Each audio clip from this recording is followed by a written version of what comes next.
মদিনার মাটি দুই দিকে দুই সাথী হায় বিচকানে আমার নবী জিন্দা শুয়ে রায় যেতে যদি পারতাম আমি সোনার মদিনায় সালাম আমি দিতাম গিয়ে নবীজির রওজায় যেতে যদি পারতাম আমি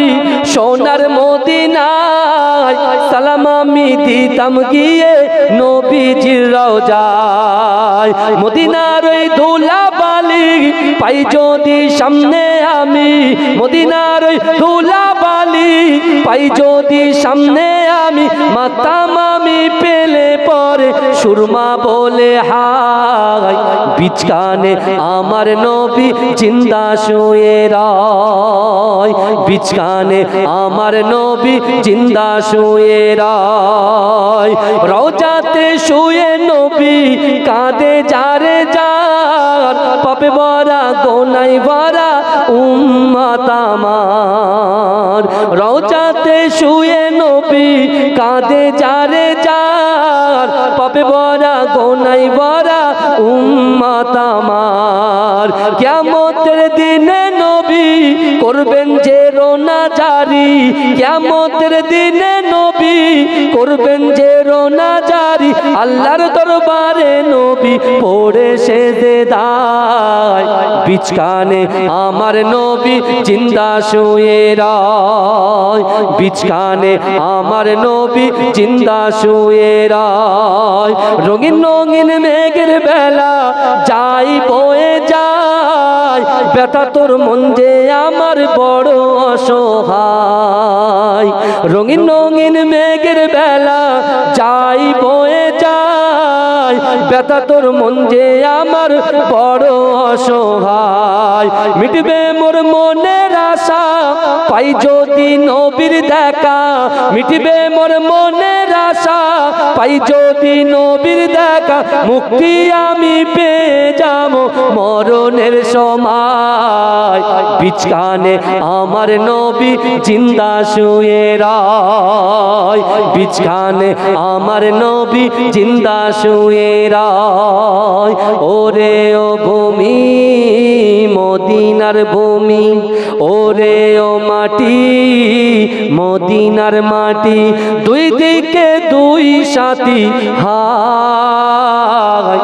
বিচকানে আমার নবী জিন্দা শুয়ে রায় বিচকানে আমার নবী জিন্দা শুয়ে রায় আল্লাহুম্মা সাল্লি আলা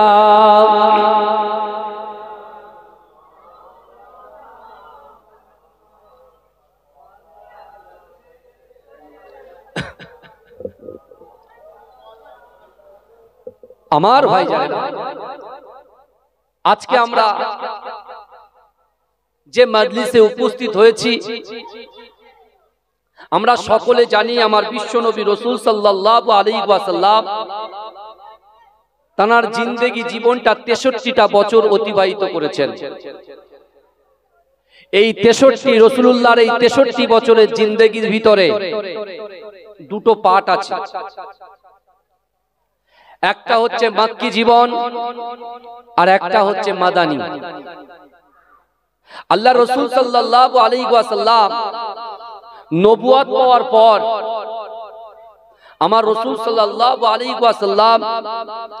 নবুয়ত পাওয়ার পর মক্কাতে রাসূলুল্লাহ 13 বছর ছিলেন ক বছর 13 বছর আর মদিনাতে ক বছর ছিল 10 বছর বিশ্বনবী রাসূল সাল্লাল্লাহু আলাইহি ওয়াসাল্লামের আগমন সম্পর্কে আমার মনে হয় এখানে যতগুলো মানুষ বসে আছে আমার মা বোনগুলো আরো বেশি ভালো জানেন কারণ জলসা যখন হয় তারা একটু মন দিয়ে শোনে সর্বপ্রথমে বুঝতে হবে বিশ্বনবী সাল্লাল্লাহু আলাইহি ওয়াসাল্লাম এই পৃথিবীর জমিনে আসবে আল্লাহ পাক রব্বুল আলামিন আসমানি যে 4টে কিতাব নাযিল করেছেন এই 4টে কিতাবের ভিতরে তাওরাত জব্বুর ইনজিল আল কোরআন এই তাওরাত কিতাবের ভিতরে আমার আল্লাহ পাক আমার রাসূলুল্লাহর আগমনের বার্তার কথা ঘোষণা করেছিলেন। জোরে বলুন না সুবহানাল্লাহ। তারপর আল্লাহ পাক রব্বুল আলামিন জাবুর কিতাবের ভিতরে আমার রাসূল যে পৃথিবীতে আসবে